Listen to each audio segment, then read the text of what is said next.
Makulay, magarbo at sagana mga pavilyon ang nagbigay sigla sa pagbubukas ng Balakat Village sa siyudad ng Mabalacat bilang pagsalubong sa unang araw ng selebrasyon ng Balakat Festival nitong Lunes, February 27.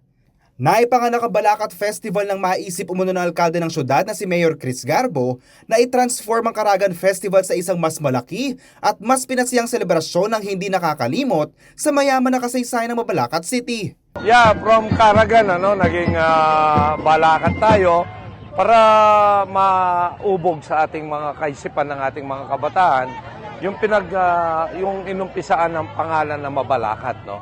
Because before Mabalacat, like how many centuries ago, ito ay maraming mga halaman ng mga puno ng Balacat tree, no?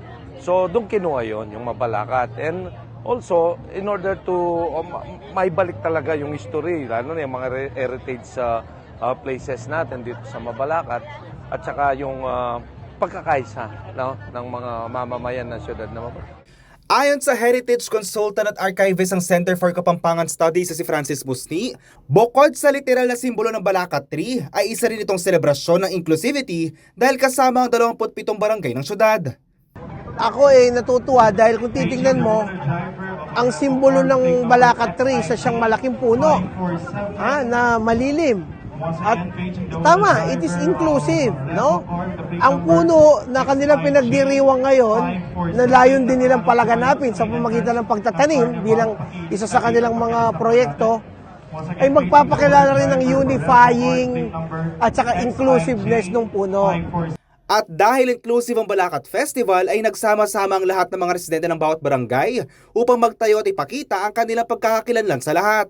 Tulad na lamang ng Barangay Santa Ines na makikita sa dulong bahagi ng North Luzon Expressway, mga ancestral house at pinagmulan ng mga pari at mga politician.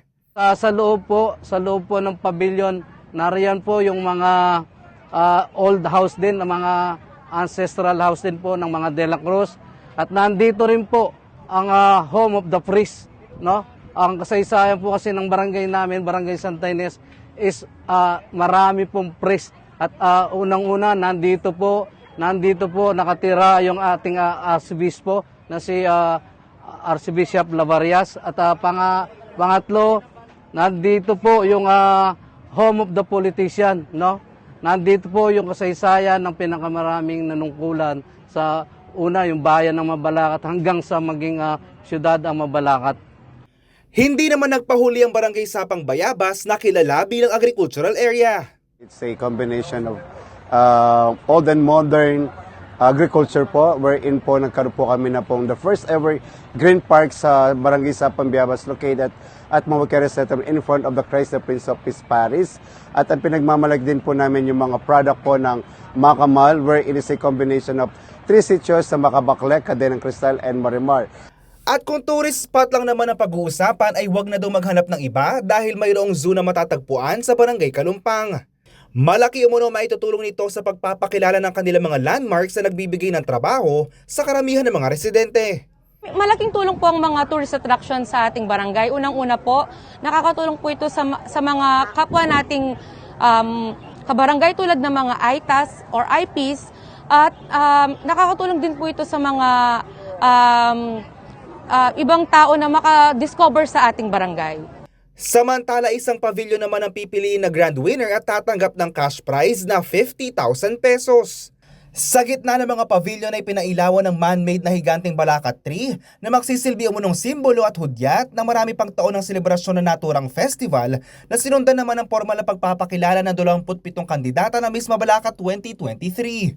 Maaaring bisitahin ang Balacat Village na matatagpuan sa dating Christmas Village sa Barangay Mabiga hanggang March 3, 2023.